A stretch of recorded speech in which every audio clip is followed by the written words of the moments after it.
Hello, Chris here with another episode of the Make It podcast. And this is an Indie Talk week. And that means I have my co-founder and good friend with me, Nicholas Buggs. Nick, say hello. Hello.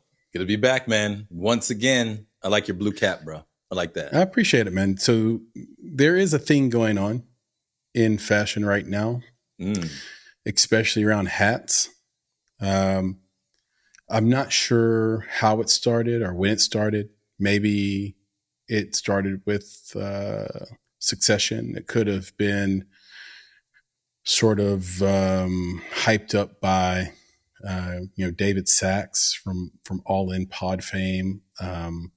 There's a few other. It could just simply be Jeremy Strong as a dude, like his vibes as a dude that people enjoy. That started this like hat craze. The reason I take umbrage, take a little bit of, not umbrage, umbrage is the wrong word.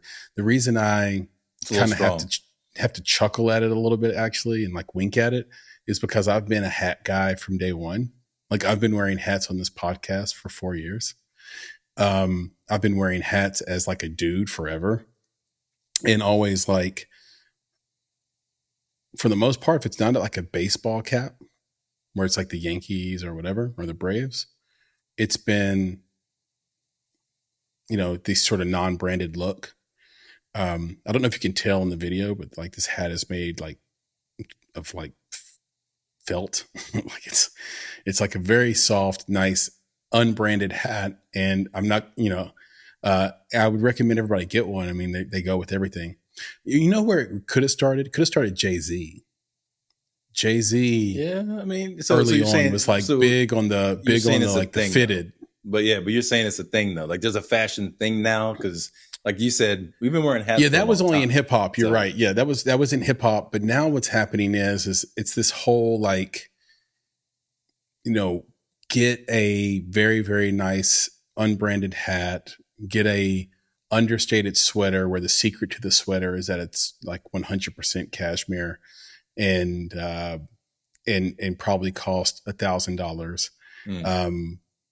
Have some, Loro Piana slacks on, and you basically look like you're not trying, but if you know that guy's wearing $10,000 worth of clothes. It's so ironic. You're being ironic. That's what's happening. Yeah. There's actually a word that like GQ actually gave it a name. And I'm trying my best to remember the name they gave this new style movement. And if I remember it, God, maybe I'll have producer at least put it in the show notes or something. But like, it's a perfect name for like this quote unquote movement of basically. So here's how they explain it. I don't remember the name, but I remember their explanation. So here was their explanation to this movement. Basically, society, and we're going to talk about this in today's culture check. Basically, society has shifted, and they have a sensitivity to billionaires, people who are ultra wealthy. Me and you are not ultra wealthy, but there is a sensitivity to people who are ultra wealthy. And so was that caused by Donald Trump? Was it caused by Elon Musk? Was it caused by someone else like Bezos? Like who was it caused by? Certainly not Richard Branson. He's always been cool, even though he's a billionaire. Was it Bill Gates and his meddling in other countries and all the things he does for good or evil? No one knows. We're not sure, but we do know that 2 decades ago, a billionaire could look like a billionaire. They could go out, roll up in a very expensive car. They could have on an ICI suit. They could have on $2,000 loafers, like whatever. Like you could do that and it could be very flashy, basically. Like you could look like Bruce Wayne. Like think about how Bruce Wayne looked in the latest Flash movie. Like you could look like that. And today that's not appreciated. Like you have kids out there throwing yellow paint on shit like that and like getting away with not even going to jail for it. And it's not a US thing, but it's like a global thing. And so what these ultra rich are doing is they're switching up.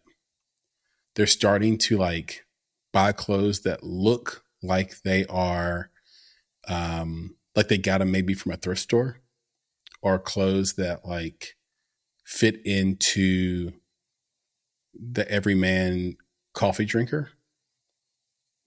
But the underlying thing is that they're getting them from the top brands, and they are made of top material. So it's become this movement of, yeah, I'm rich, but I don't want to show you that. So I'll just take it back and let the people know. See, this is what happens when you compliment Chris on his hat. That's all I did, bro. You know what I'm saying? I got this whole thing about hats and rich people. I'm like, it's just a nice hat. That's it. That's all. This is a nice hat, bro. That's it. Did you thank learn you for something? that. I appreciate that. Thank you. Did you learn something? I'm educated. I got to go look up that GQ article now. Yeah, that's what I do. You ask, you compliment my hat, you get depth of knowledge, and you get maybe more than you asked for. But doesn't every man want that? Like if two girlfriends are talking in a bar and you're like, hey, how was Nick? He was more than I asked for. That could be a good thing or a bad thing, bro. You know what I'm saying? Yeah, that is true. That's true. It'd be contextualized. Like, how was he? How was he at dinner? More than I asked for. Right. Exactly. Yeah. How was he in the bedroom? More than I asked for. Yeah. You know, like. Yeah. I hear you. Yeah. I'm full. All right. Let's get into the topics. What do we got? What do we got for today? Hit me up. Well, anyway, look. I don't know when this is going to publish, but full disclosure, we're like recording this. What is this? The end of June? I cannot believe half the year is gone already. Wow, dang man, time is flying. Feels like, but we're putting a lot into it, and I think up to this point, we've released a great conversation with Sophie Holland, recent Mistake in the Making with our buddy, friend of the podcast, Matt Williams. Yep. And Matt did a really courageous thing. So I just wanted to like highlight it just briefly as a side item, not as like an official topic or anything, but just as a side item. I thought he did a really courageous thing. And kudos to Matt for saying the truth. I think most of our Mistakes in the Making guests do say a truth, but they say a version of the truth, right? And without us, if you're familiar with that series, Nick and I do not speak on this thing. This is just the creative talking directly to you, the audience. And so if me and Nick were speaking to these people, we would be able to push them on a topic and get to the root of it. We'd be able to interject and say, go more on that. Talk more about that. Like, how did you feel? Were you scared? Were you ambitious about this? Were you concerned you didn't have enough funding or enough skill to do that or this? And there's been a few mistakes in the making where I thought to myself, man, I wish that I could just ask them about that, because I feel like there was more there and they didn't want to go there. Right. And I understand not wanting to go there, but Matt was just simply saying like, look, people helped me out a lot on my short film Gateway. But by the time I got all the help that I asked for, or maybe even needed, I had lost the thing I was so excited about making. And that can happen in creative, and it sort of spins out of your control. It's like, reminds me of the Simpsons episode where Homer meets his rich lost brother who owns a car dealership. And he gives Homer the ability to make his own car. And so Homer throws everything into the car, and it ends up being a monstrosity because every single feature is represented. Every single potential desire from a user or a driver is represented. And the car is just flat out fugly. It's like, it's the ugliest car ever. It's super expensive because it has every option in there, and it ruins his brother's career and good name and brand and everything else in company. And I think sometimes that's what happens when you take too much advice, too much help, but it's also kind of what happens when you're not concise in your own vision in the beginning. And that's why we were saying, Nick, like, if you don't have a good idea of what you want to do, people will find avenues to show you this is what you want to do. They will create a vision for you. If somebody sees a brick missing in a wall, expect someone to either tear the wall down or find a brick to put in that spot. That's just human nature. We're like, oh, this wall's missing a brick. Boop. And now it's a complete wall. And one of the people that he is talking about at the beginning of that is me. Like, people may not know this, but I co-wrote the short film. And in my mind, I wasn't at all upset about it whatsoever, because I know that when we left our writer's session, the script was better than when I got it. And when we worked there, together, or when he brought it to me and we worked in a workshop together on it. But here's the thing. Did it change the vision? Probably. Because anytime you take away words, I think we went from 18 pages to 11 pages. Anytime that happens, it's a new project with a new vision. And now it's our vision. And so there is this debate, I think, in creatives of, do I do this on my own and do it exactly my way? And Nick, we have worked with a lot of filmmakers that are like this. Yeah, I'm just going to do it my way. And if it sucks, it sucks. Or do you enlist the sound advice of people who are experienced and will lead you towards a better creative output? But now you have to share the credit and you have to share the vision. Yeah, I think, when I listened to that as well, I really thought about what Michael McCrae said, which we talked about recently on an Industry Insight, which is be intentional. And one of the first things that you can do to be intentional, or that you should do, is basically define your core values. So when I think about, what Matt was doing, and I think where things got lost for him, I think was potentially that he didn't define his core values. I think that project in itself, I think, had 2 to 3 different purposes. So when it has 2 to 3 different purposes, each person that comes in and gets involved might want to emphasize the one that they think is the most important. Right. Yeah. So then you start to go, one person takes it a little bit more to the left, the other person takes it to the right, you're trying to keep it on center. And at the end, maybe it hits one of those a little bit more than the others. Maybe it doesn't hit any, maybe it hits all 3, who knows? But it's not quite the thing that you wanted it to be, because you hadn't properly defined the core values. What is the core intent of this project? And then it's, to your point, other people get involved. It gets very easy for it to go, different ways. So again, back to what you said about him being honest, I think that it's awesome that he was able to have that reflection on it. And hopefully he can take that and really use that as a lesson learned, right? Because there's so many different things you could look at there. Like, what did he learn? Did he learn, hey, I'm going to do this on my own from now on? Or did he learn, I need to have the core values? Or did he learn, these are the types of people that I want to work with in the future, that I think complement me more, right? There's so many different ways you could go with that lesson. So either way, I just hope that whatever lesson he learned does take him, further in his career. I hope the lesson that he learned is that by having a concise vision, you know who to say yes to and who to say no to, what suggestions are relevant and valid, and what suggestions aren't. I know in my own career, and even going back to I would say my own careers, being deeply engaged in a domain and going very, very deep in any given domain. And I'm just here to tell you guys something obvious. Maybe you all know it, maybe you don't.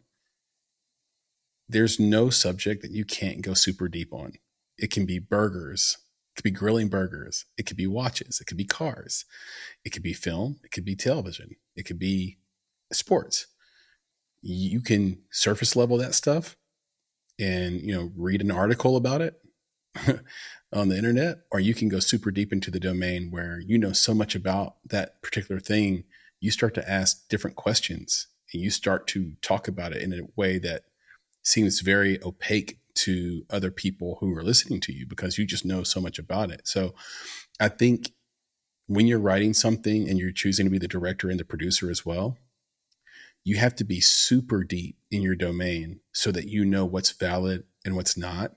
And it becomes very simple. But if you're not deep in the domain, all advice sounds good. Like all suggestions sound good. And so that's what I hope is like he learned a lesson like, hey, I'm going to be really concise in my vision and I'm going to be super deep in the domain that the thing is about. So that when my trusted circle has a piece of advice for me or a suggestion, I'll know, hey, no, that kind of takes me away from what I'm trying to do here. Or, oh, that works perfectly. That is perfectly parallel with the theme of this thing. The other thing that I wanted to mention was something that in the conversation we had with Sophie Holland, elite casting director, The Witcher, Wednesday, many more. It's got a huge thing with Idris Elba coming up as well. She talked about how every actor is good,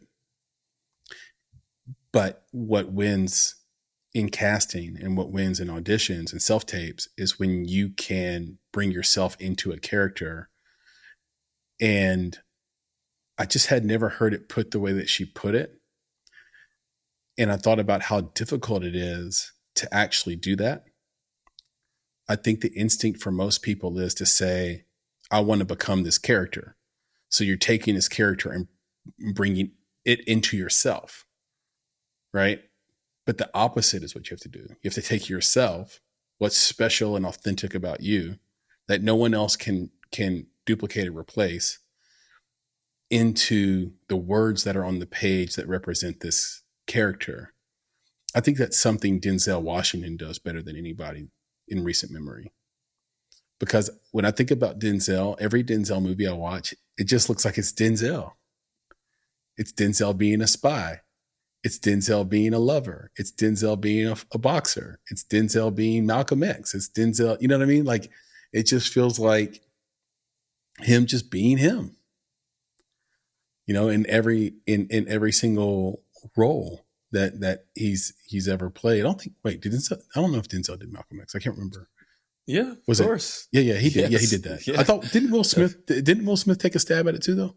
No, isn't he going to do a Malcolm X? Ali. No, I know, but I think Will Smith. I mean, he could do Malcolm X. Do yeah, that, I think he's going to do Malcolm X. But yeah, so there's the balance Denzel. with that. I think. But you see what I'm saying about that though? Yeah. So I see that, but I see something a little bit different. So let me just give you an example of why I say it's different. So when I see Denzel embodying the character in such a way that I see it's believable to me. Yeah. Right. That the Denzel that I know from so many other things is this character. Okay. That's what I see. That's why his voice, his mannerisms, they all work with those characters. That's when he's bringing himself into it. Where I don't see that, where that same, if you're to use that same language about it's Denzel is The Rock. When I see The Rock, I see The Rock. Doesn't matter what character he's playing, I see The Rock. It's The Rock. It's not the character. Right? To me, that's when The Rock is just playing these characters. You know what I'm saying? Right. So for me, Denzel is the embodiment of this character. It's like no one else could have been that but Denzel. Whereas The Rock plays these roles, and I'm just like, it's just The Rock again. It's just The Rock being The Rock. There's nothing really different that's happening. He's not embodying the character. They're just giving The Rock, who is a character in himself, a role in the film. Right. So now it's not whoever his name is in the film, it's The Rock. Whereas when I see Denzel, it's not Denzel's name. It's whoever that character is. He has embodied every good, bad, ugly thing about that person. But every one of Denzel's natural mannerisms and natural approaches seems to fit that character so well. And I think it's because Denzel's a natural chameleon. He in himself can just do that and shift and move. Whereas, again, someone like The Rock is just The Rock in a different outfit. Yeah, Denzel won his award for Training Day, won his Academy Award for Training Day. And, we hadn't seen him be a villain like that before. And you're right. He kind of almost transmuted into this thing that we had never seen him be before. Well, the same thing with Malcolm X, man. I mean, geez. Yeah. He should have won for him. And he, but at the same time, he still moved at the pace of Denzel. Like you just watch Denzel right. in real life. He still had the movement and speed and smoothness of just Denzel. A good example, Right. by the way, of what you're saying about The Rock is this movie called Get Shorty, which has John Travolta in it. The Rock is in that movie, and he's not playing a big tough guy necessarily. He's playing a guy who wants to be an actor. It's a little bit meta, actually. And some of the things he's auditioning for are like, oh, it's The Rock doing a female script for an audition, not here's this character doing a female script for an audition. And the reason it's meta is, one, that's kind of where The Rock was early in his career. And then two, it's like we're supposed to get the fact that, oh, it's The Rock doing a female, because it wouldn't be funny if he wasn't such a big, tough guy. Like, oh, it's The Rock doing a female script for an audition. That's funny. Like there's comedy baked into that. So it's pretty good. Anyway, just a couple of thoughts about that. Please go listen. You can find those episodes, those pieces of content on our YouTube page. Just search for Make It Podcast. You can find the audio anywhere you listen to great podcasts, Apple, Spotify, whatever. I just saw where Stitcher, I think, has decided to fold up camp. That's weird, but I guess in the meantime, you can find it on Stitcher as well. And certainly on iHeart. YouTube.com/YouTube.com. Make It Podcast. That's it. At Make It Podcast. Yep. That's the best way to find us. Yeah, you will not regret a subscribe to the Make It Podcast on YouTube. Yeah, we do a lot of cool stuff there, and we're just going to keep building that thing and making it even a more and more better place for the community that joins us and subscribes. I love the sort of community building tools on YouTube as well, where you can just like send very specific things only to your subscribers. So it almost negates, in some ways, the need for a Patreon, because you can just talk to your subscribers and give them little special pieces of content and things like that. So definitely subscribe, because we have a lot of that stuff coming. On the docket today, might feel like a couple of like obvious things, but they're still going on, so we have to talk about them. One would be AI, and it's sort of continued. It's continually pervasive in all things in the world right now. It's not a conversation that goes away easily, and the writer's strike, as of this recording, is still going on. And it just feels like the two sticking points are how to deal with AI and the payment schedule. And I think those two are highly related. And then later on, of course, we'll talk about something we haven't spoke about yet, which is Apple Vision Pro. And it's kind of like we're getting ahead of it, which I love, because then we can go back to this episode and see if our predictions were right and if everything we're saying has any validity, because the product itself doesn't come out until next year. So most people are like, okay, that came out. Cool. We'll wait and see what happens.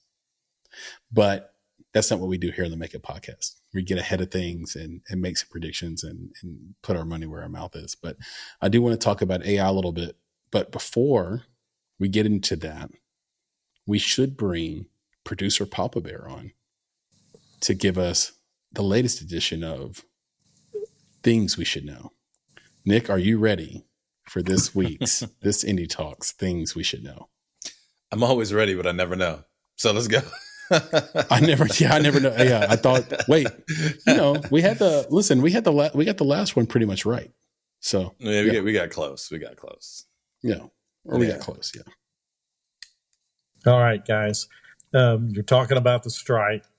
In what year was the first WGA strike, and how long was it? I think I know the sort of time range of this or frame, but getting the exact year and the length of the strike feels very close to impossible. Nick, do you feel the same way? Man, so here's the thing. This is what I love about it, is that I may not know the answer, but I'm going to learn something. Right. Yeah. Just like I good. just taught you something about these hats. Right. There you go. You know, so I'll give you wiggle room on how long it was. We need wiggle room on the first part. You do. It's all good. No. It's all good. It's our goal to guess here. Let the audience kind of think about it themselves. Of course, they're out there Googling it. That's what's up. But it's all good. Well, look. Give us some time to let me say marinate something on about that. Let me say something about that, Nick. Now, we cannot police this audience. People are going to Google or they're not going to Google. But if you're playing along in the audience, Scout's honor. Look, we're not Googling it. We're not going to bard this. We're not going to GPT this. You keep the same promise and just play along. It makes it a lot more fun. Just see if you got the answer right. Because think about where we're at now. Two of the most famous shows of all time, Wheel of Fortune and Jeopardy. Where would they be if you weren't yelling the answer at your TV? And instead you're like typing away to get the answer. I just think what's the point? Then why even watch the show? It's about what you know because you read, right? Or you saw. That's all. Yep. So we Make shall it fun see for yourself, and we shall see what happens. Yeah. Again, there's an itch, man. It's like a twitch. How can you not grab that phone real, feverishly text it out, figure that thing out. That's right. It's an itch and a twitch to get into the information highway. So we'll see. But anyway, we're going to learn something new. Yeah. I love it. Yeah. And don't let anyone send it to you. You can't call a friend. There you go. Yeah. No lifelines, unfortunately. Yeah. PB, thank you very much. And we will come back to you towards the end of this conversation. By the way, Vanna White, she's the person that flips the letters on the Wheel of Fortune. She's lawyering up, man. Yeah, I know. I don't even talk about it, man. Pat Sajak, he retired. And now they're talking about removing her. No. I don't want to talk about it either. I just want to say this one thing, which is, I love you, Vanna. I've always loved Vanna White. Everybody has at some point, I'm sure. Exactly. But she's just the best. She's the best job. The thing I admired so much about Jerry Seinfeld and his show is that he left when he was the highest rated show on television. There's nothing worse than not knowing when your time is up, when it's time to pass the mantle. And I think, Vanna, it's probably time to just ride off into the sunset. But at the same time, it's your job. And do you have a right to try to keep your job and work as long as you want to? I don't know if you have the right. I mean, it's somebody else's dime. It's a network decision for part of it. But the idea that you have this legacy and you sort of want to die on this hill. That's all. I love the idea of when you have the self-awareness to know we've done about as much as we were supposed to do on this. And we said what we wanted to say and we did what we wanted to do. And we did it at a very high level and no one can ever take it away from us. Yeah. To me, it's just Seinfeld understood it. There's other stuff there that, again, you're talking about one avenue that I guess is in the news. And the other one is that, she's been underpaid for 18 years because she hasn't gotten a raise. And that's why she's lawyering up, is because she wants that money.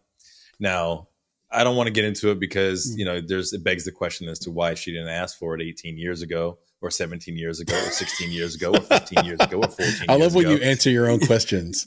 Yeah. So it's just it's just one of those things where it's like, you know what?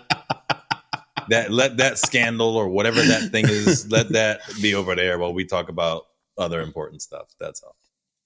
Yeah, let's talk about important stuff like AI, because one thing that's happened lately is you started to see a lot of writers who are sort of waiting for the strike to resolve itself, but they have to stay sharp. They have to stay polished. So they're writing. They're not pitching anything. They're not scams, but they have to write to stay busy. and to stay sharp and to stay good. And they're starting to come out of the woodwork and, one by one say, hey, you know what? I'm not supposed to like AI. AI is a big problem for us, but it has made me a superhero. I am a super powered writer now. I never have writer's block anymore. With the right prompts, I get the right suggestions that get me going. It can do frameworks for me where I just have to fill in the parts that make it human. And it just begs the question, and should AI be considered the enemy here if the output is that these writers are even better than they already are? And the content over the last 10 years has been, especially on the television side, has been incredible, has been otherworldly. If it speeds up the process of someone being great, maybe that's not too bad. Now, look, I've said in our newsletter and on episodes that I think it's a shame that there's a lot of tech bros and infoists that are short selling humans. I wouldn't short sell a human. There are lots of ways this thing can go, and it all has to do with human involvement. Like, think about this. As powerful as AI is, it could stop tomorrow with the decision of a handful of human beings. Think about that. Friend of the podcast, Tiffany Shlain, inventor of the Webby Awards, writer of the best-selling book 24/6. She has an op-ed that says the best thing tech ever did was create the off switch. The off switch is the ultimate protection, right? Elon Musk has said his little Tesla bot called Optimus, it will have an off button so that if Optimus starts wilding out, you can just turn that button off. And then the machine kind of dies. So right now, this AI lives inside your computer. It can't walk and talk. It can't do physical things that a human can do. So I just think that short selling humans is a bad idea, because there are things that we do that we take for granted that would take billions of lines of code to duplicate. For example, one of those things is the way that we're talking right now. There's something distinctly human about it. And to get all of our facial expressions, and by the way, these would be unique to us, facial expressions unique to us, not for everybody, would take billions of lines of code. So what these infoists are hoping is that the AI can just teach itself in an exponential fashion and then end up being able to talk and walk and look and do just like me and you. And maybe that comes one day, but it still stands to reason that like short selling humans is a bad idea right now, because we still have the choice to just stop. We can, like, the networks in the studios could turn around tomorrow and say, we're going to ban AI from television and movies. And, any writer caught using it is out of the WGA or something like that. Something wild and crazy, right? I wonder if they'd take that deal. Pay structure is the same. Minimums are the same, but you can't use AI, and we just don't want it as part of our industry at all. And we're done. Now, they're not going to do that, but they have the power is still with us to decide, even if we want it in our lives.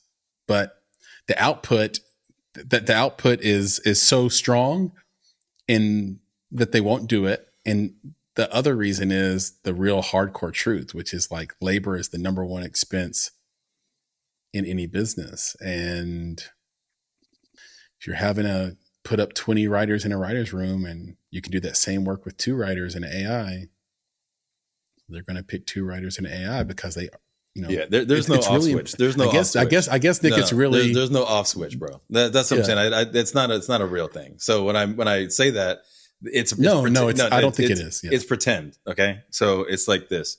It's like when you when you hit agree on the EULAs for all these apps, right?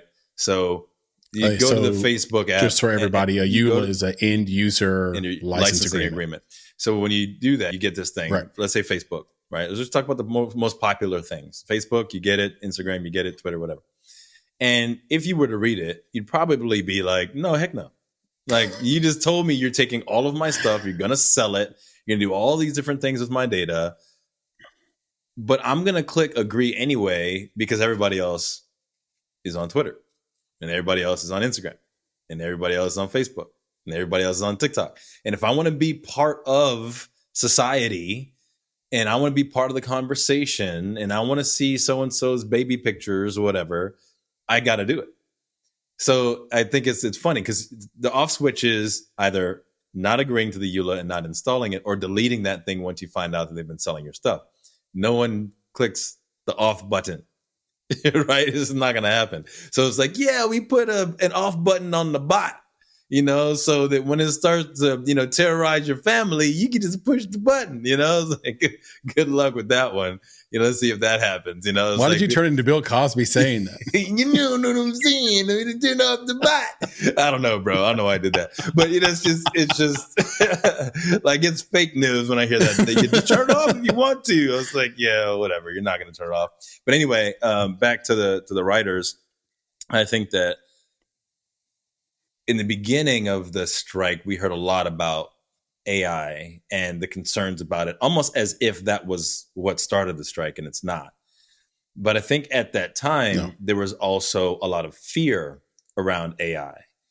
And it's not just the fear of AI itself, but it's the fear that it's not for the common man. So that others who are more powerful or have more money or whatever could usurp the common man in the use of AI and therefore no longer need the common man.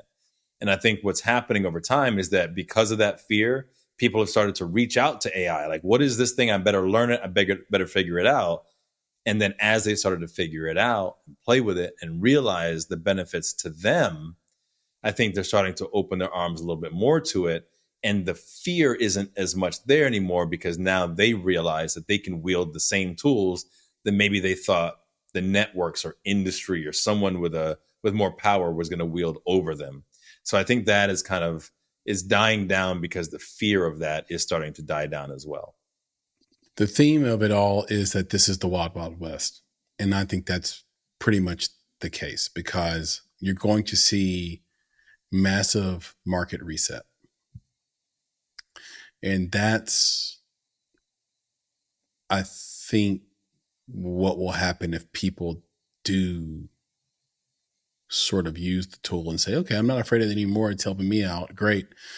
But that's the short-term thinking. What's the long-term thinking? In the long term, what should a piece of content cost that we would normally pay? Let's say a studio would buy a script for $500,000 today. What should it cost in 10 years when AI is really mature or is much more exponentially more mature? Would that be $1,000? Like, so, and we've been through these cycles, and these cycles happen in societies all the time. There was a time where someone who owned a lot of farmland was the richest person you knew. And the value of agriculture has gotten to the point where they now basically have just enough to pay their bills thanks to these terrible contracts they get into with Monsanto and other companies like that really sort of own the industry and have usurped those farmers and those sort of agricultural entrepreneurs. So anytime there's like a technological switch, some people are just flat out put out of business. Those folks who used to create for radio, full on shows with sound effects and things like that for radio, War of the Worlds kind of thing. TV put them out of business. We can film that now. Like, no need to do that. In many ways, you see right now that YouTube and streaming services are putting the radio business for music out of business. Slowly, it's a slow bleed, but it's slowly becoming like they've done away with AM radio.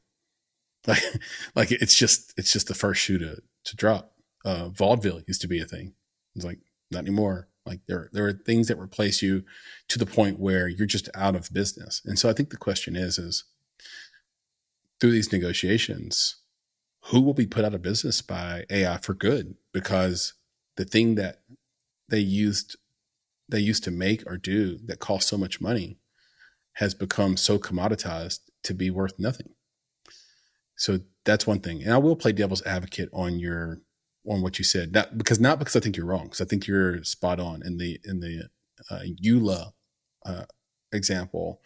I think is sound and such a great example to pull out because people just don't read it. And I think the reason people don't read those EULAs, right, is because they know deep down inside they can still sue and still try to fight anything they signed up to.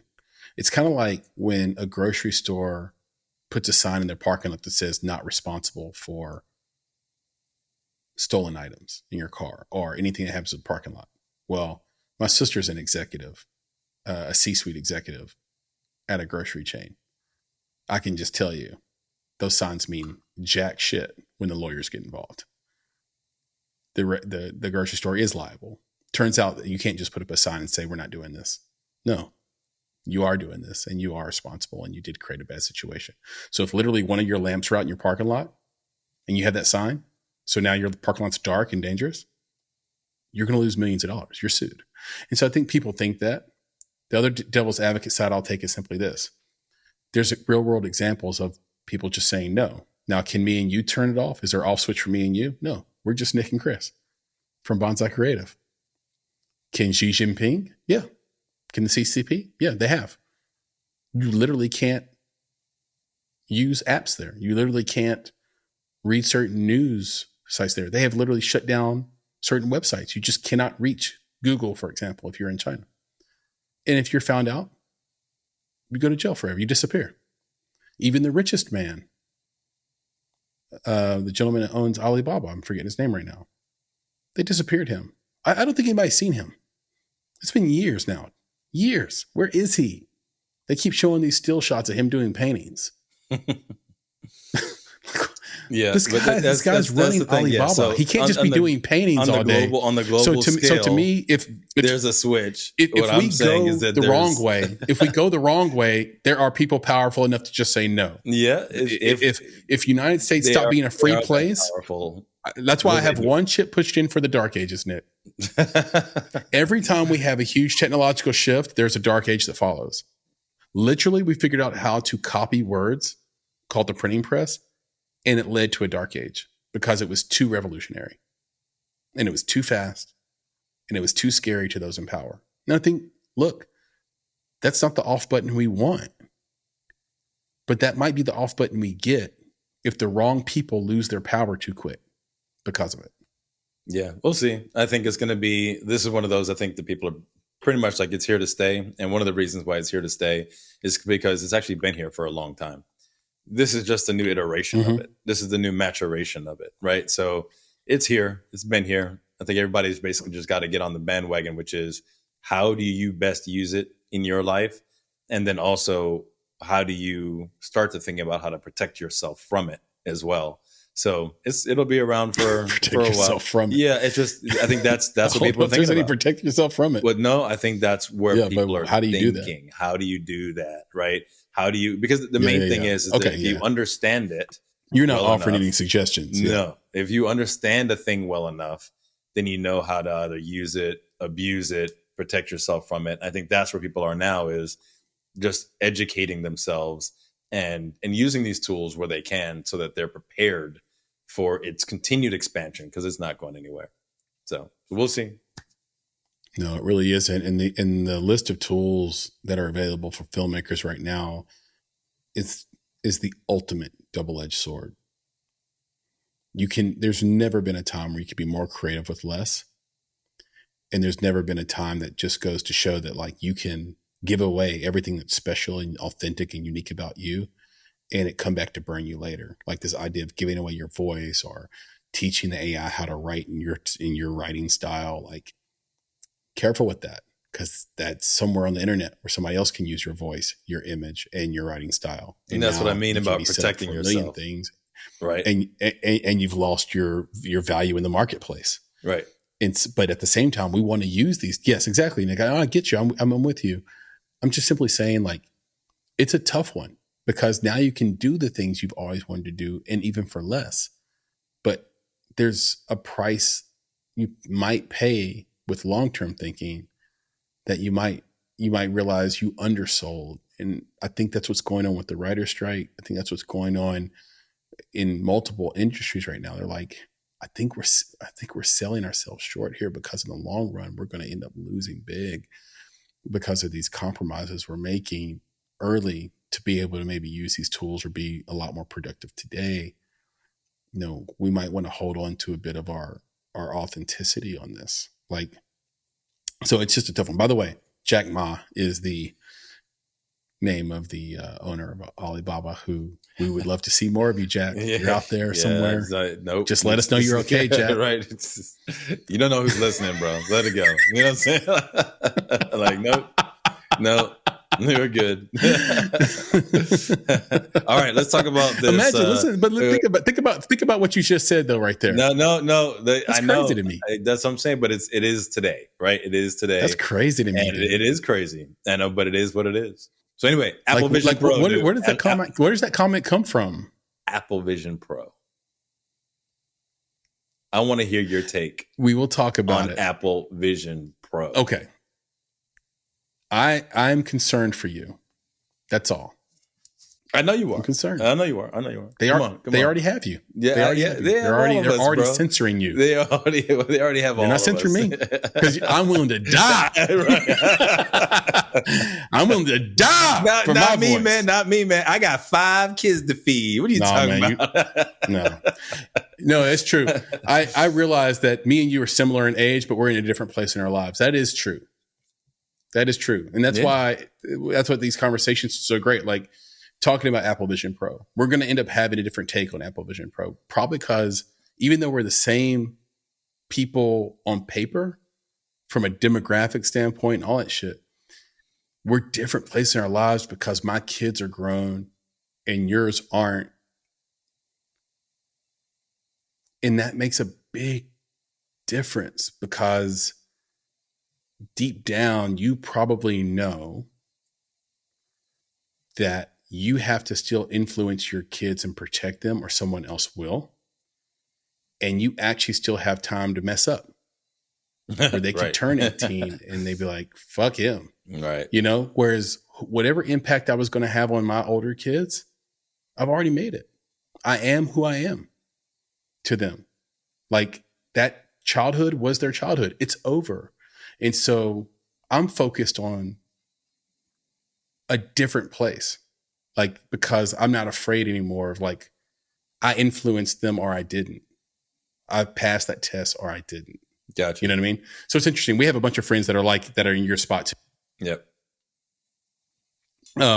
So the focus is different, but Apple Vision Pro, I did want to talk about this. I think we'll hear a lot more about this next year when it comes out, obviously. Right.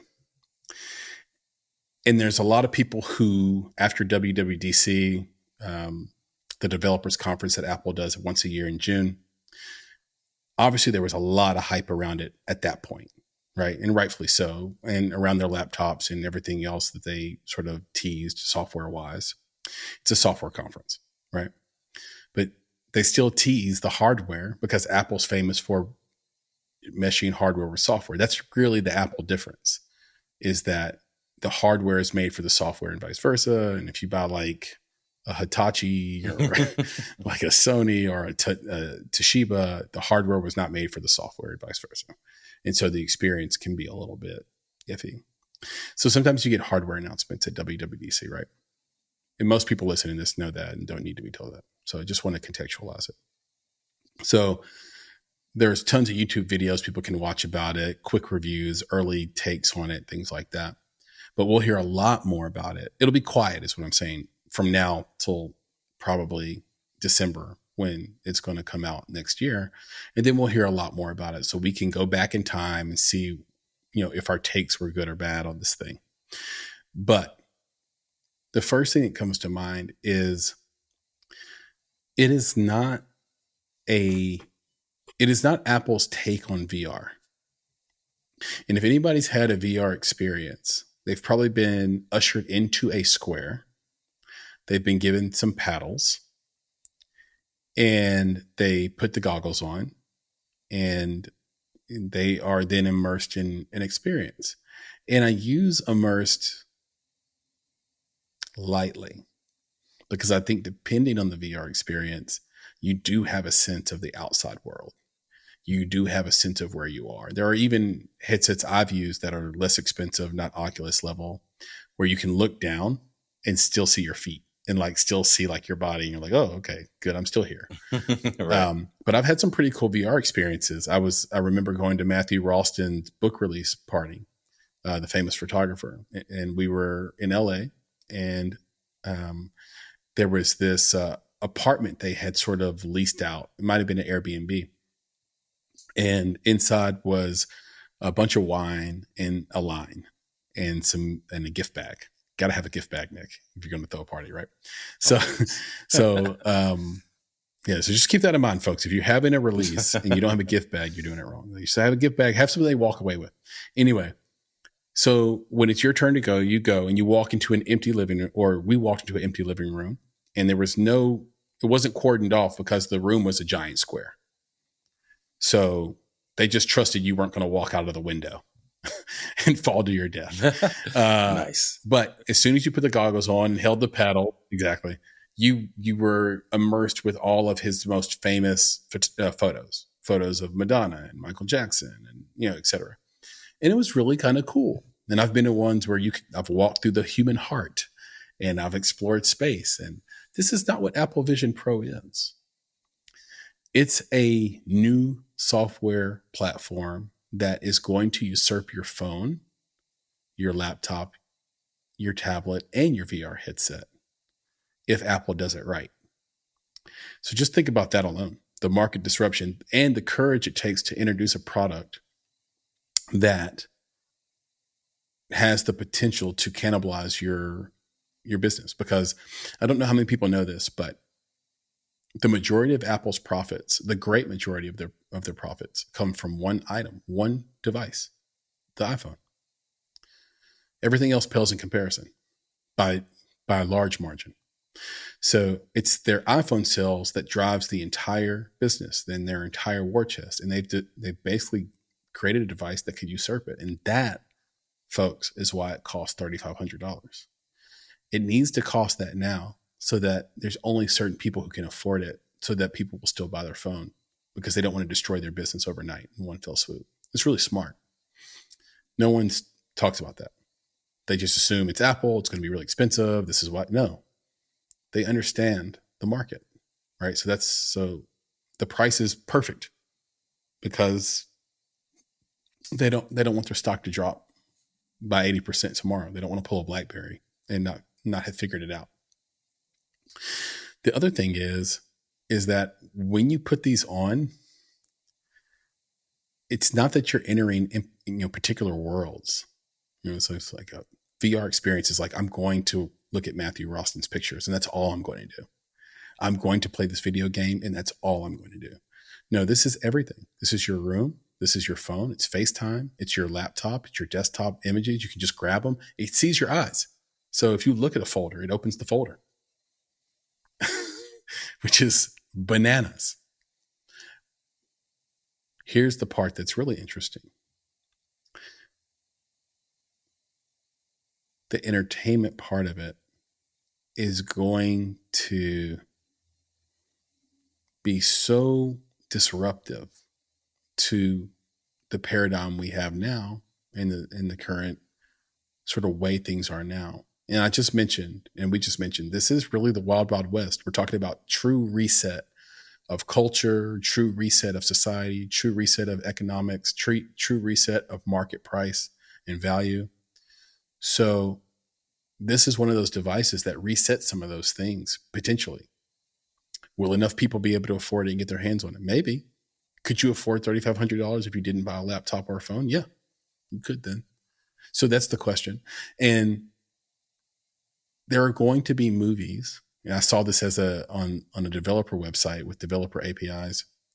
There will be movies made just for Apple Vision Pro, the way that Christopher Nolan made Oppenheimer just for IMAX. There will be Apple Vision Pro cameras, software.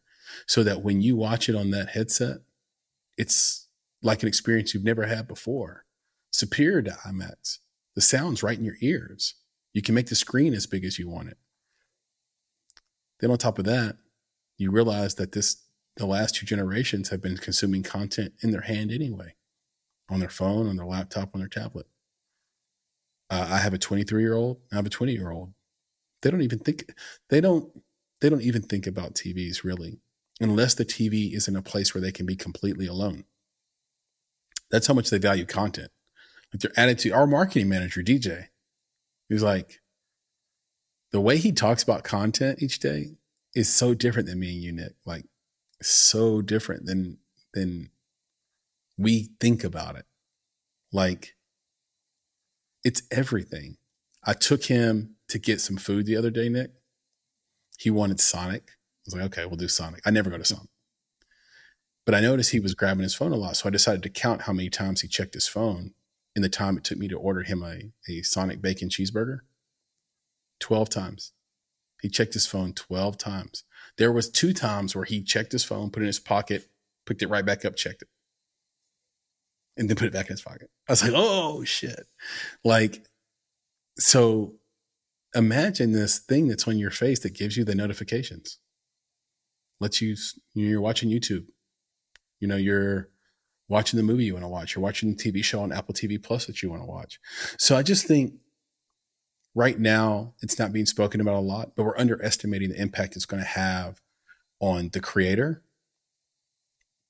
and on theaters. Do you remember when we first started how many people were pitching us on investing in 3D films? Oh, yeah. Do you remember that? Oh, yeah. Well, not 3D, 360 degrees. That was, or like the kind of films we saw at like and now it was a 360 degree camera, Technicolor, and then Technicolor that's. But do you remember the Technicolor? Yeah, that's the VR experience where you're definitely immersed in it. That's a 3D film, yeah, and that was supposed to take over, and then they realized like how hard it is to like. They couldn't find a way to get that type of filmmaking to play in a theater and it mean anything. And Apple's figured it out, and now you're going to see it. Yeah, so we'll see. I think for me, what I'm seeing is that like, so I look at it as a platform. I think that's the key factor here for me in how it might change things going forward. Is that I think it's being positioned as a platform, and I kind of look at it as a digital immersion platform, right? Because once you put the goggles on, there's nothing else. Right. There is no outside world. Right. You're in it. And imagine sitting here. You see your world you're already in. Though. Right. No, what I'm saying is like, imagine if you are, working on your laptop now. Right. I'm sitting in front of a screen. My laptop's in front of me. My wife walks past my office and knocks on the door and says, hey, can you come do something real quick? I put those goggles on. Yeah. That's not happening anymore unless you text me. Right. So then I'm going to see the notification. But you'll see the text in your eyeball. Exactly. That's what I'm saying. I see the text in my eyeball. So it's going to change everything. Right. But it's an immersion platform. And I think that by virtue of it being a platform, it creates all these opportunities for the type of content, the type of digital content that might be put out there. So it's different, right? When you call it a platform, it's different from an Oculus where you're like, oh, that's for a VR. That's for a game. Yeah. Right. It's very specific to a thing. Right. Whereas this is like, no, it's not specific to a thing. It's a delivery mechanism for you to be immersed in whatever digital content is being created. And if it does, live up to that platform, I'm not going to call it a stigma, but that label, then it can be very interesting. It can create new opportunities for people to create different types of content. But we'll see how long it takes to actually stick. Because there is this idea that you are separating yourself from the natural world as soon as you put those on.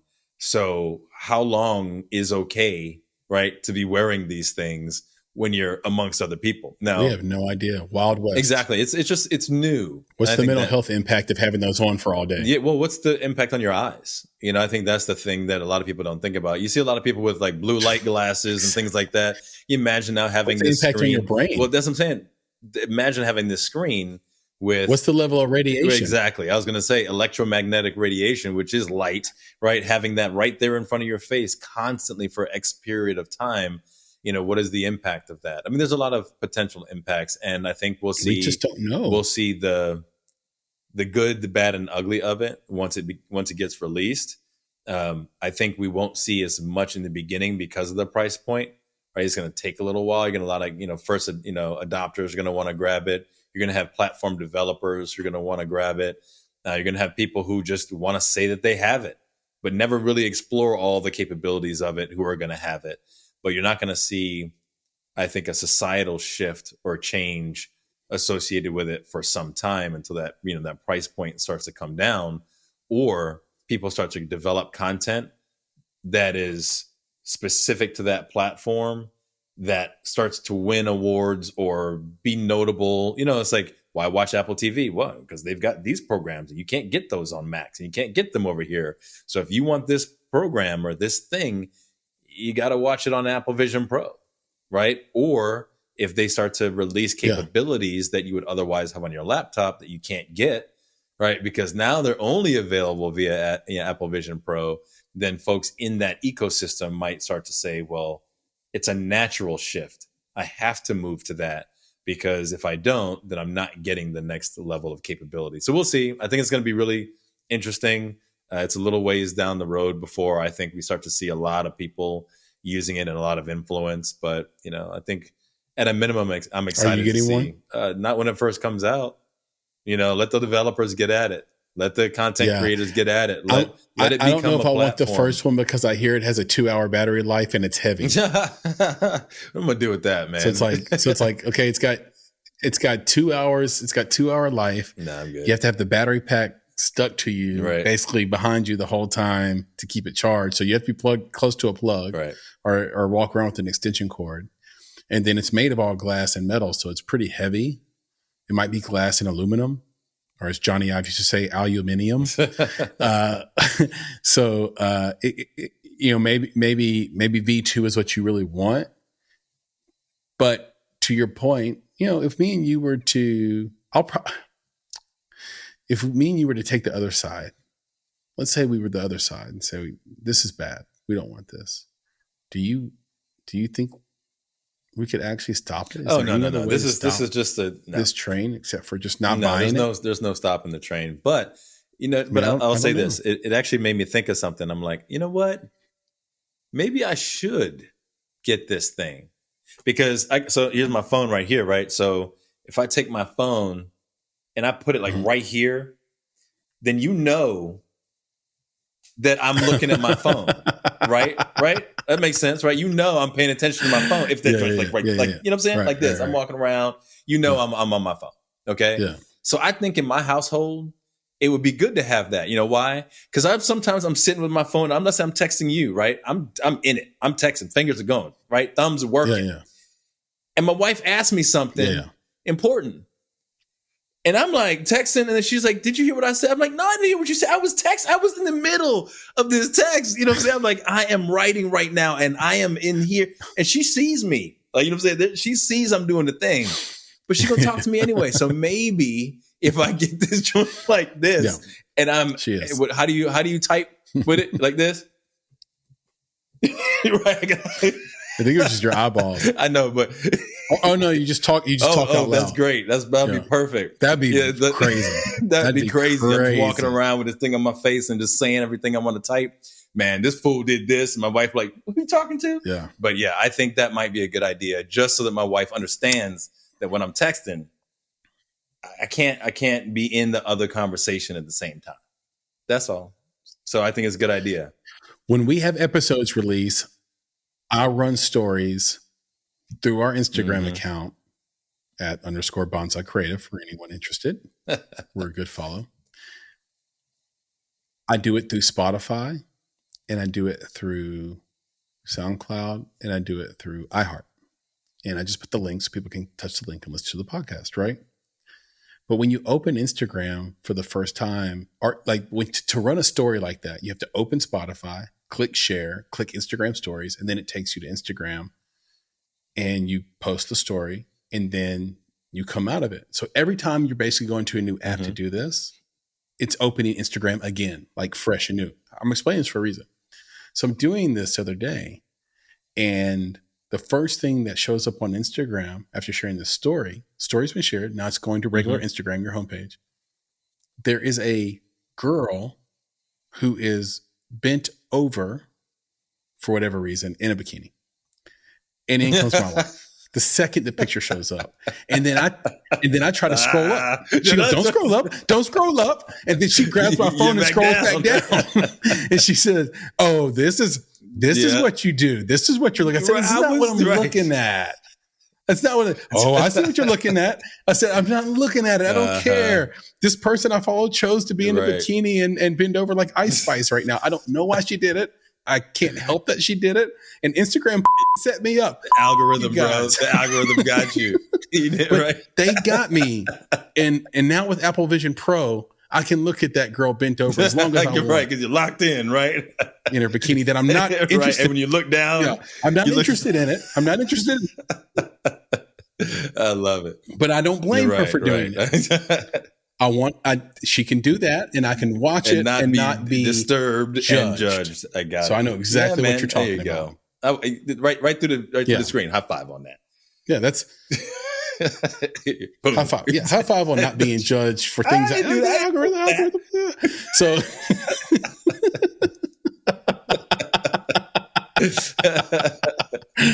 Oh God, the age we live in, is just, it's a small miracle. I ran into Bryson. I ran into Bryson Sams the other day. We had him on the podcast when we did the 54-hour film festival special, and me and him were talking, and we were just saying like the stuff he was saying, the stuff he sees online that he can just see in one click would have been stuff that we would have had to sneak to find 25 years ago. Like we would have had to like go through all sorts of like trials and tribulations, hurdles, hoops, and stumbling blocks, and then we would sneak off to find it. Like, look what I share it with all your friends. I have a woman dressed like this in this image, and you share it with all your friends. And now it's just like, yeah. Well, a lot of that isn't even that. It's bad. Like imagine a girl being bent over in a bikini being meh. Right. Yeah. It's meh. Yeah. It's mid. It's like, meh. Well, it's because it's common. Meh. Right. Bigger ass. Common. Yeah. Yeah. It's like how terrible is that? Anyway, speaking of our culture, we should get into culture check. Yeah. And this is Nick. I believe you have a special and on theme, actually, culture check for us. Yeah. Today. So I have to say that this is. Would you share culture check with us? Culture check. All right. So, I got to do it, bro. That's it. So the thing I want to talk about. You just scared me with you. Surprised I didn't know where you were going. Give a little pause, bro. Give a little pause. So the reason I love the culture check. Okay. It's just, there's a lot of cultural madness going on, So there's two words I want to talk about, right? I kind of feel like Sesame Street all of a sudden, but it's microaggressions and hypersensitivity. Okay. And probably hypersensitivity to those microaggressions. So I want to just read the definition of microaggressions real quick. Okay. So it's any interaction between those of different races, cultures, or genders that can be interpreted as non-physical aggression. Okay. So another one is a microaggression is a subtle, often unintentional form of prejudice. Okay. So the reason I'm talking about it is because I was talking to some filmmakers about some things that can happen on set, right? Where you're on set and someone says something. And again, we're in this like culture war where everybody's feelings matter and you can't say certain things. And if you say it, then you're a jerk or an ass, whatever that, So, like, what are these little microaggressions? And I was just thinking, like one is where, if you have a young person, show up on set, then, someone who's more senior says, hey, we're working on something. You mind getting me coffee? Right. But that young person might be the social media manager for the entire thing. Right. So that microaggression, that prejudice, it wasn't an intentional dig, but in the person's mind, they're thinking, well, youngest person on the set, like, just go handle up for me while the big boys or big girls do their thing. right? No. So again, not intentional, but there's a prejudice that's associated with the person's age, right? So there's this desire to try to ferret this stuff out and to call people out for this stuff. And I think to some degree, that might be a good thing, right? Because, so I'll give you another one, for example, so if I'm a guy and I'm on set and I asked a woman for something and I said, hey, sweetheart, can you get me whatever it is? Give me my wardrobe, whatever it is. The fact that I called her sweetheart, right, might in itself be demeaning, right? Because I'm taking this position, I don't know, of authority, of, I'm expressing my masculinity, and she's now nothing more than sweetheart, right? And maybe in her mind, my calling her sweetheart has demeaned her, right? I've only focused on the fact that she is a woman, right? And that's a microaggression. It is a form of prejudice, even though it was unintentional. And I think some of those things are worthy of being called out, right? I think in that context, if you were to flip it, I don't even know, hey, handsome or whatever, is that the flip side of that? But I think it's like, okay, let's not call out the gender or the sex of the person, because I think that's what that is. When you call someone sweetheart, because you wouldn't do that with a guy, right? So if you wouldn't do it with someone else, right, then why do it with that person, right? Whether it's their age, gender, sex, or whatever, right? So I think there are some of these instances that do make sense to kind of call them out and say that let's not, call out that aspect of who I am, because that one aspect isn't all of who I am. Okay, 100%, got you, right? You want people to see you for who you really are, that is a part of you, your race, whatever, but that's not all of you. Now, on the flip side of that, there's what I see as hypersensitivity to what might be perceived as these microaggressions. So in the same conversation about ferreting out or making people realize that they might have some internal biases or unconscious biases that make them have these microaggressions, one of the people was like, I'll tell you about something that really bothers me. And we're like, okay, we're all ears, right? Like, let's support this person. That's what we do in these types of conversations. And the person said, everybody always comes to me and says, since you have the best handwriting, why don't you write this? And she says, so why is it that since I'm a woman, just because I'm a woman and I have good handwriting, I always have to be the one to write these things up, write things on the board or write these things down. And of course, I'm over here. I'm like, what? What are you even talking about? Why are you getting mad about having wonderful handwriting? In my household, my wife writes everything. You know what I'm saying? Like 95% of the things that need to get written down on a board, on a piece of paper, whatever it is, we're asking her to write it because her handwriting is the best. It has nothing to do with the fact that she's a woman. That's not why we're asking her to do it. Does it have to do with the fact that she's a woman? Maybe, because I would say a certain generation, girls always had the best handwriting. They were always writing notes. Dudes don't write notes. Like, we didn't do that back in school. We didn't write notes, right? we just leaned over and we whispered or we talked it out, but girls wrote notes and they took pride in that kind of thing. So anyway, when I heard this, that's the first thing I thought was, this is hypersensitivity. And if the person who then said, hey, would you write this, gets called out in front of everybody else for being sexist because of this, to me, that's when it's gone overboard. It's like, that's way too far. So for that person to have assumed that the other person was being sexist, that they actually thought, because you're a woman, I want you to write it. What made that person go that far? In their mind, that they would feel that that's the type of prejudice that person either intended or didn't. So for me, I think there's this interesting balance that I think we need to be aware of or try to create, is that we understand that there are things like microaggressions based off of unconscious bias, and some of these that are specifically directed at a race, culture, or creed are things or sex that need to be addressed. But you can't always just imply, right? Or I would say infer, right, that was the intent. So anyway, that's in my culture check space. I feel like that's just something we need to be mindful of and stop. Seriously, guys, stop going overboard. Chris, what's your thing about malice versus stupidity or ignorance? Right? Just give it to the audience one more time. Or ignorance. It's. I love this phrase, and I wish I had I can't remember. Yeah, I don't remember either, but don't attribute. But it's brilliant. Don't attribute. Yeah, I say it all the time. Don't attribute ignorance to malice, or don't attribute malice to ignorance, because it could be. It could, a lot of times, the thing you think someone is coming after you about, that maybe you are hypersensitive about, is just pure ignorance. They just don't know any better. And we tend to do that. We tend to attribute malice to stupidity or malice to ignorance.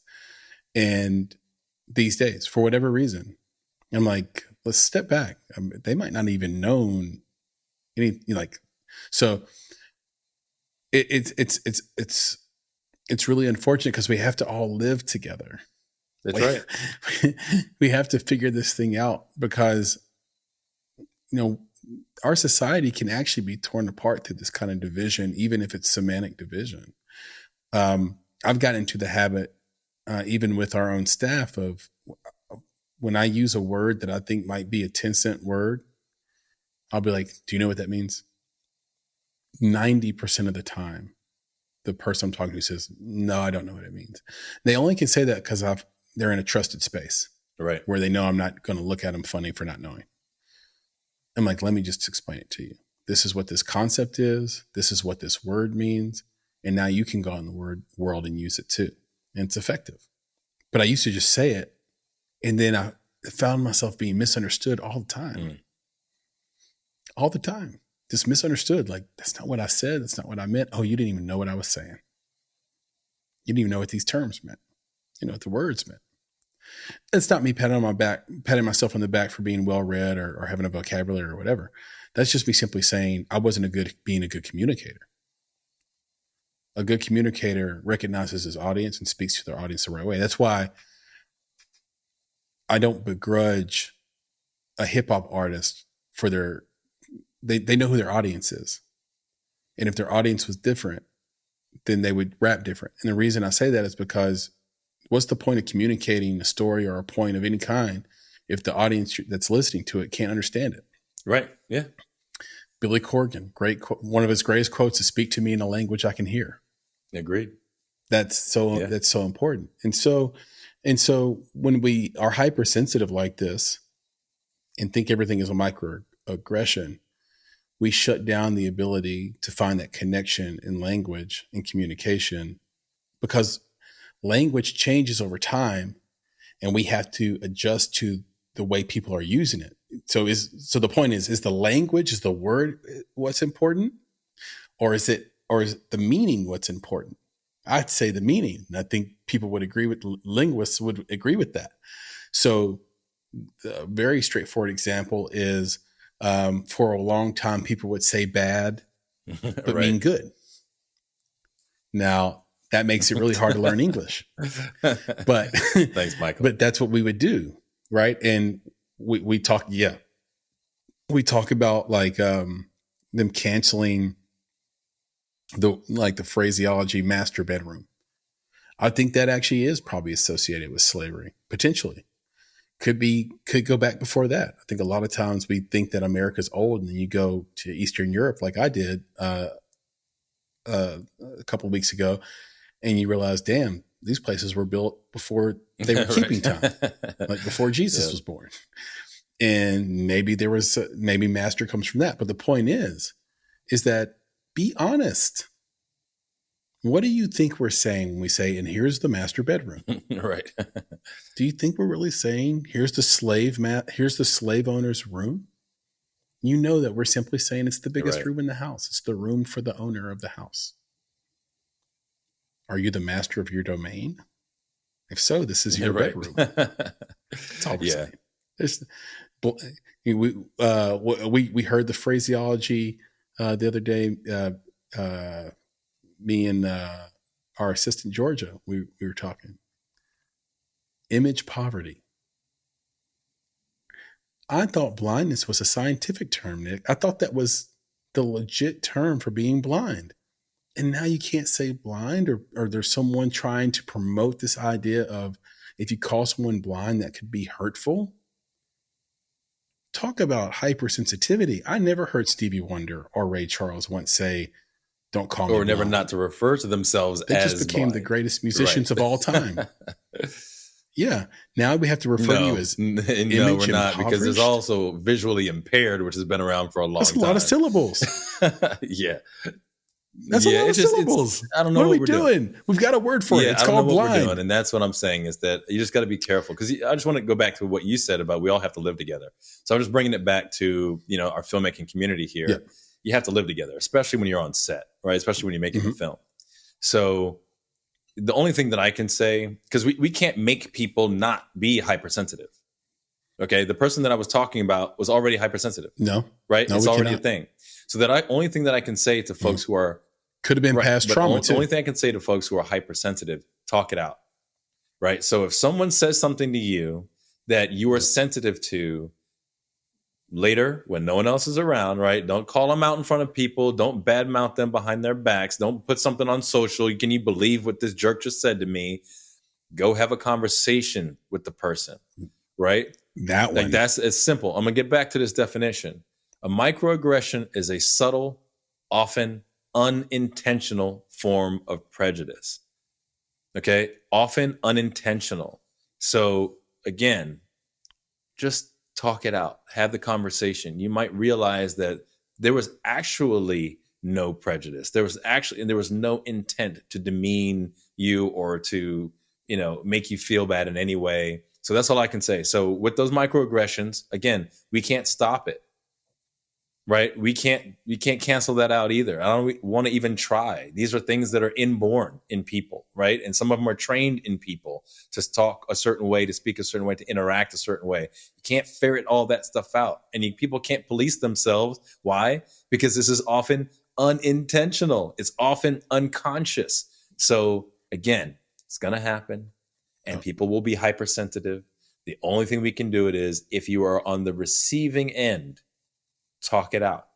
If you are the person who perpetrated this microaggression, listen, right? Listen. And if you have to adjust your behavior a little bit, do that, right? Kind of respect that person's feelings. Again, you don't have to change who you are. It's like you said, Chris, it's about being an effective communicator. And often that's just between you and the other person at the end of that, right? So again, you don't have to change who you are for everyone, but for just that one person. Just consider making that micro adjustment so you don't have microaggressions going forward. So I just offer that. Yeah, well said. Here to that.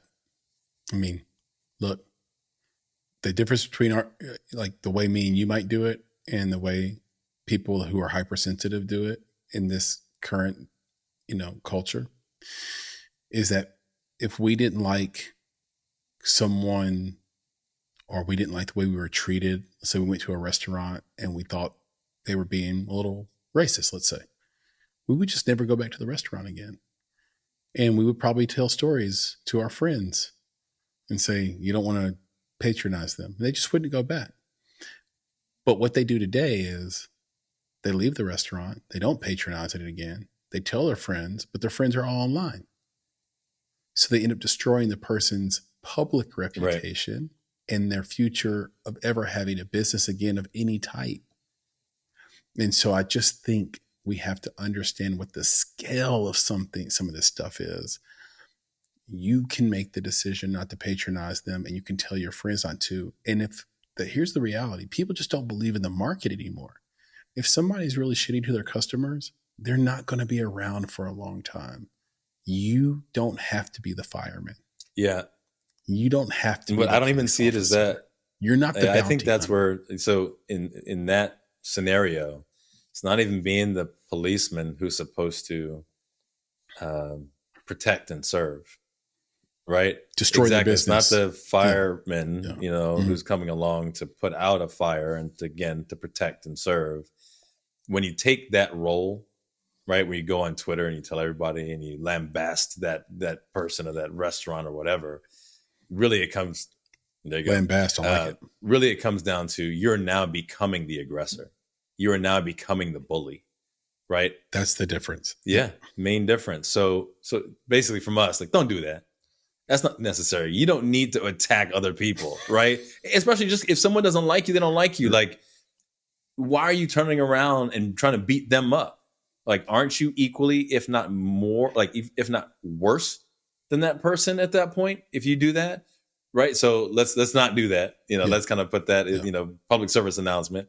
Don't be a bully, right? Don't attack other people, even if you feel attacked, right? That's not, what is it? 2 wrongs don't make a right. Don't make it right. Don't do it. All right. Yeah. Where's PB? Said. Papa Bear, bring us back on so we can answer things we should know. I have an answer written down. Just so you know. And it is the most random, the most wrong answer of this program. Go for it, man. Of this go for it. What is it? It is the most wrong. No. We don't need all that. And most random answer. I mean, as long as it's not purple. And Make It podcast. Things we should know history. Like, come on, it can't be that. It is Nick, it is that close to a non sequitur. It is like. But is it something you should know? It is. It is something we should know, actually. And I can't not wait for the answer, so I'm going to give you my answer. Okay. I based it. Can I give you the reason why I gave you this answer, PB? It's your podcast. Exactly. I just wanted somebody to say that. So here's the deal. I thought about, why would something strike? Why would anyone strike? Almost all strikes happen at moments of financial pressure or downturn or depression or recession. Almost every time. Even NFL strikes, sports strikes, all strikes happen when the money gets tight around the corporations that pay everybody's bills, and they have to really scramble and think about how to keep, an industry going. And usually labor, as it is the most expensive thing a company can do, they think about how to cut it. And then those laborers say, hey, man, what are you doing? I had a bunch of bills over here and I had an expectation to make this money. So I don't know how old the guild is, which is part of my big problem. But I know one happened in 2008, right around the real estate crash. And I know that we had, now see, here's the problem. I was a child, but I know that we had a big recession in 1987. So my guess is that a strike happened in 87 or 88, but I'm going to be fair and go with 87. Mm-hmm. And then strike lasted for 5 weeks. Don't tell me the answer. Nick, your turn. I just wanted to give you my reasoning. Okay. All right. Yeah. All right, Nick, so go ahead. Do me a favor and ask the question one more time. Well, yeah, I usually do restate it. In what year was the first WGA strike, and how long was it?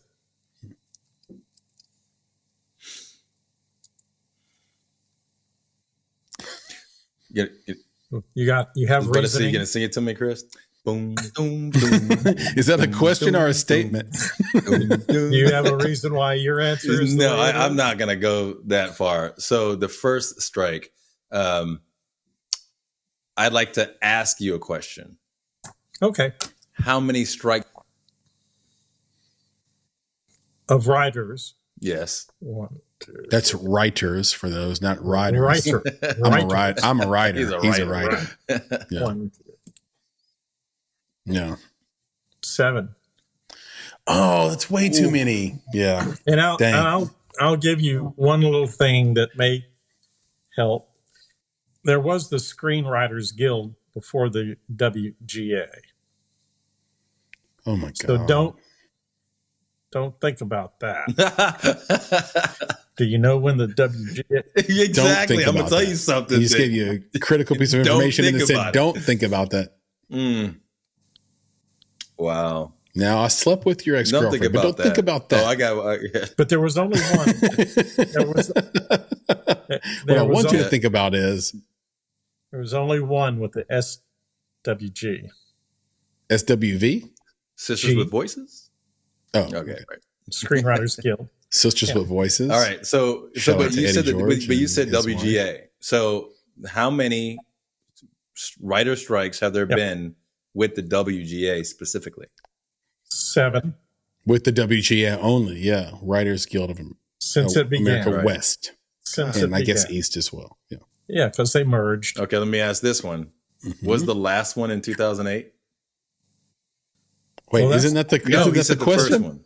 You're getting too many hints here. But if the last one's 2008, it's the first one. No, he said no, it's not. The first one. So the last one was 2008. The first one was before 2008. I'm just asking if the last one was in 2008. Do we know that for sure? I'm saying that if we don't know that for sure, then was it? Then that. Yes and no. See what I'm saying? If the answer is 2008, then if you say that's the last one, then it's the first one. No. Okay. All right. Just go ahead and give me your answer. I'm going to give my answer. It is going to be, it's going to be 1985, and it lasted for 366 days. Holy moly. These are great answers. Although you had to pull them out of us. Yeah, and they're nowhere near. Now, it's like saving baby Jessica from a well to get these answers. Yeah, the one before the one now started in 2007, but ended in 2008. So, was it in? Yeah, it started in 2007. It was only 14 weeks. But the correct answer is 1960. Oh, God. Yeah. Okay. And it was 148 days or 21 weeks. We were way off. So, but the actual first writer's strike was in 1953, the year I was born. Wow. Yeah. You just told everybody what year you were born. He did. I did. Yeah. That's okay. Wow. No, I'm kidding. That's what's amazing. And now, was that a WGA strike, or was that a script guild strike? Screenwriters Guild strike. Screenwriters Guild. Screenwriters Guild. Yeah. So, but what's really interesting is that there's been 7. And it later. That's what I'm saying. Like you and I, Chris, like we really associate with that 2007, 2008, right? And like you said, you're like, I was a child. That's all we knew. Yeah. You see what I'm saying? Like we knew that. Oh my gosh, I can't believe that there's a strike. Yeah. I couldn't even fathom that there were so many before that. Like I didn't. So my point is that this situation we're in seems more. Was there routine. one in the 80s, PB? Oh yeah, there had to have been, right? I mean, well, you were close. You were both close in one way. Okay, tell us the ones in the 80s. There was one in 1985. It lasted 2 weeks. So it wasn't 366 days. Yeah, and it wasn't the first. And then there was one in 1988. And the significance of that one is that it's the longest strike ever. And how long was it? It was 5 months. And I said 5 weeks. Oh my God! So far off, Chris. It was from March 7th. It was in 1988, from March 7th to August the 8th. Don't forget that when I first said my answer, I said it was 87 or 88, and I'll go with 87. But I did say it was 87 or 88, and it was around Black Monday, in the recession of Black Monday. And I said 5 weeks, and I should have said 5 months, and that would have been in the pocket memory. Well, I was a child. I was merely a child. You were a youngling. But that's merely 28. That's 28 years away from the first one. Wow. Which is the question. Right. Was there a recession, Papa Bear, since you were alive then? Was there a recession in 1960 or 59? No. So that strike wasn't about the macro economy then, if there is such a thing. No, I'll have to go back and look. Maybe we'll put that in the newsletter, what that strike was about. Because 53 is right after World War II. So you know what happened in the 2007 to 2008 strike? What do you mean, do we know what happened? Something happened with David Letterman. Just tell us, what is it? Letterman specific? Is this when he lost his job to Jay Leno or whatever, like the battle of that or whatever? That happened sooner, right? That happened earlier. Well, that was 14 weeks, but he wasn't doing many shows, right? Because the writer's strike. The writers, right. He grew his beard, and then when the strike was over, he had it cut off on the show. Oh, well, he has a giant. He has a giant beard. That was a long time ago, bro. He does now, but he cut it off. He cut it off, and he kept shaving until he retired, and then he grew it back because he said he had to shave every day for 35 years. Well, first thing he was going to do when he quit was to stop shaving. And that's why he has the beard now. He's rebranded. He doesn't have to. I love it. There are some people who believe that, based on sort of biblical verses, that growing your hair or cutting your hair is a violation. And you look at the Samson story. Yeah. So you weren't born with scissors or clippers. They don't occur naturally in nature. And so there was never an intent for you to be a human being that doesn't have hair everywhere that it grows. That's all. Yeah. I'm not saying I'm a subscriber of this, but I'm just simply saying that people believe it. All right. We got to call David Letterman, find out what's going on. Have you ever seen the saw-like stems on a palmetto palm frond? I think this podcast has gone off the rails. Like I have no idea. No, I've not seen. Hey, you learn something. It's like exactly. I learned something, Chris. Give it to him, PB. Yeah, let's learn. Let's like learn. A handsaw. What is it, PB? It's like a handsaw. What is it? You said like a handsaw, right? Say it again. The palmetto. There's a palmetto. I know. What's the name of the damn plant? Tree. It's a palmetto bush. Right. It's a bush. It's not even a tree. Okay. Yes. There are palmetto trees, but there are also palmetto plants. The stem is about anywhere from 2 to 3 feet long. Okay. And the edge of it is like a handsaw blade. You okay. Can really See? Cut yourself up pretty good with it. See? Take that, Jesus. What am I supposed to say? Don't use it to cut your hair. Take that, Samson. Right, exactly. All right, Chrissy, this was good. Thank you, PB. This has been a blast. That. I really appreciate you for teaching us something we should know. That's right. Things we should know. And now I know. In 1960, for 14 weeks, that was the first WGA strike. And the first actual strike was in 1953 when it was called the Screenwriters Guild. I feel so much more educated.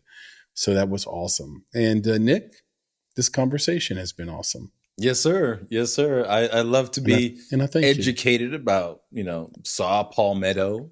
I got educated about writer strikes. I now understand that, the Billionaire Boys and Girls Club likes to have hats that have no labels so they can look like coffee shop patrons. I think I learned that microaggressions will continue to exist, as will hypersensitivities, and that we should all just get along. I know where those that came from.